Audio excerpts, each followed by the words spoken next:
Ai, Jesus. Eu tô suando, tô derretendo aqui, mano.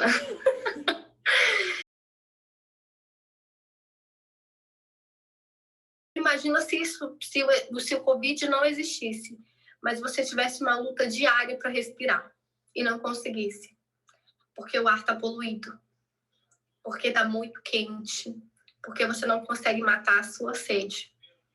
Exatamente isso são essas consequências causadas pelo clima. Muita gente não enxerga, mas as mudanças climáticas estão acontecendo a todo momento, inclusive agora que eu estou conversando com você, Sami. A mudança no clima foi muito drástica, de verdade. Aqui já é muito quente, ficou absurdamente quente no verão, é quase insuportável. O calor e mais seco, porque aqui nossa região era um pouco mais úmida, Rondônia ficou mais seco. Vai precisar usar máscara, mas por causa de Covid ou por causa da poluição? É melhor a gente não usar, é melhor a gente se preocupar sim com o Covid e se preocupar sim com o clima. Porque se a gente não cuidar, não tem nem assim, uma lógica, né, de separar, não anda junto também.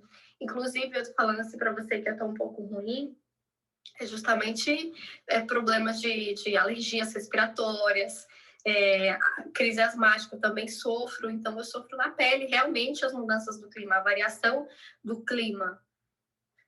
Eu e muita gente, né? Yes, I think it could be said that COVID made it challenging to act, but in reality, there was a lot of policy moves that could have been made that were related to the pandemic that could have halted deforestation. In that moment, it would have been the government's call to shut down indigenous territories and say any companies operating near indigenous lands or territories or even territories that haven't been officially demarcated, you have to pull back now because there is a potential for a spread. That was a public health issue that was related to the prevention of the burning season, and that wasn't done. Sami, onde tem indígena não tem desmatamento, não tem poluição, porque esse é o nosso lar. Se a gente poluir o nosso rio, a gente não tem água para beber, para fazer as nossas atividades. Se a gente desmatar, não tem lar.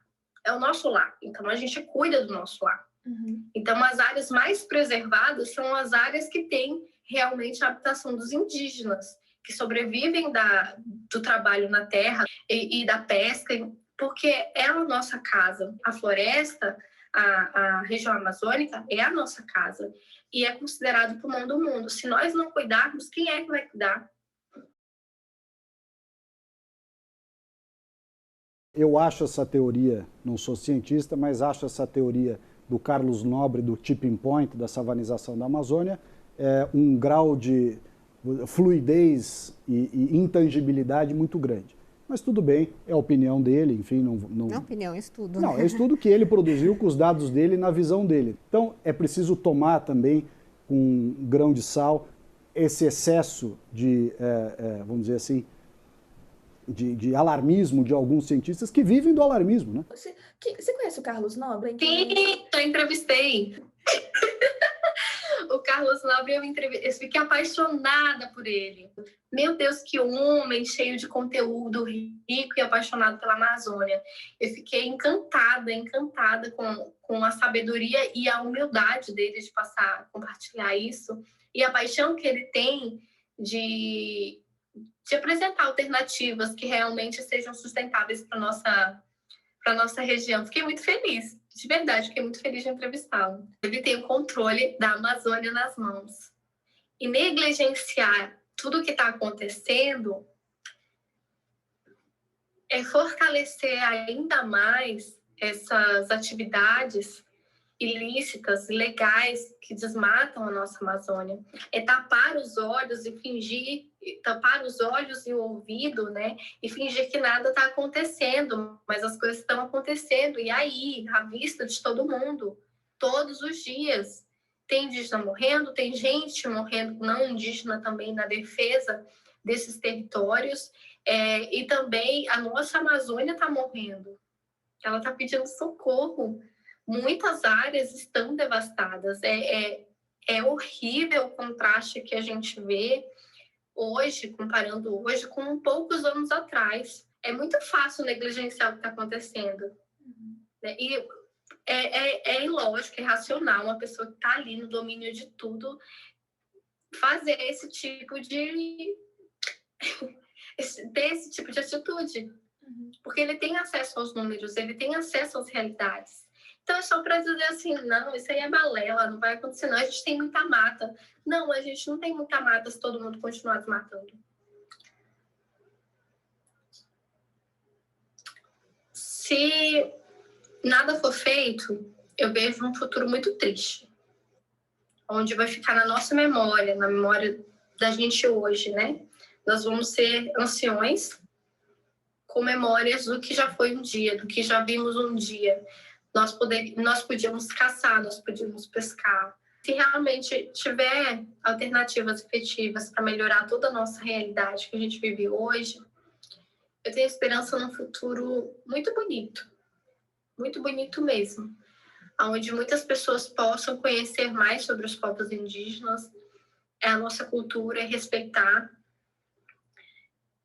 e que a gente possa viver numa casa mais harmoniosa, numa casa mais verde, numa casa mais cheia de animais, numa casa rica e farta, como ela já foi um dia.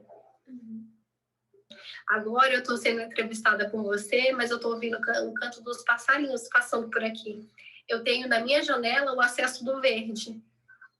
Mas até quando que eu vou conseguir ouvir o canto dos passarinhos e ter acesso da minha janela, ver o verde? Eu leio artigos de jornais, leio reportagens, assisto a reportagens. O que eu vejo ali? É militância disfarçada, subrepticiamente, de jornalismo. É militância disfarçada de informação. Ministro. Bom, eu acho que ele tem que entender primeiro o que é militância. e depois falar sobre o assunto, porque nós podemos ser militantes, podemos, mas nós também divulgamos aquilo que está acontecendo e é real, né? Nós não somos militantes apenas pelo fato de estarmos divulgando algo que está acontecendo na Amazônia e mostrarmos preocupação, porque acima de tudo nós somos seres humanos e essa, querendo ou não, é uma região que nós moramos e nós vivemos e dependemos dela. Perfeito, obrigada, tá? Obrigada a você. Mancaí. Oi? Bancaí. Bancaí. Tchau. Tchau. Obrigada.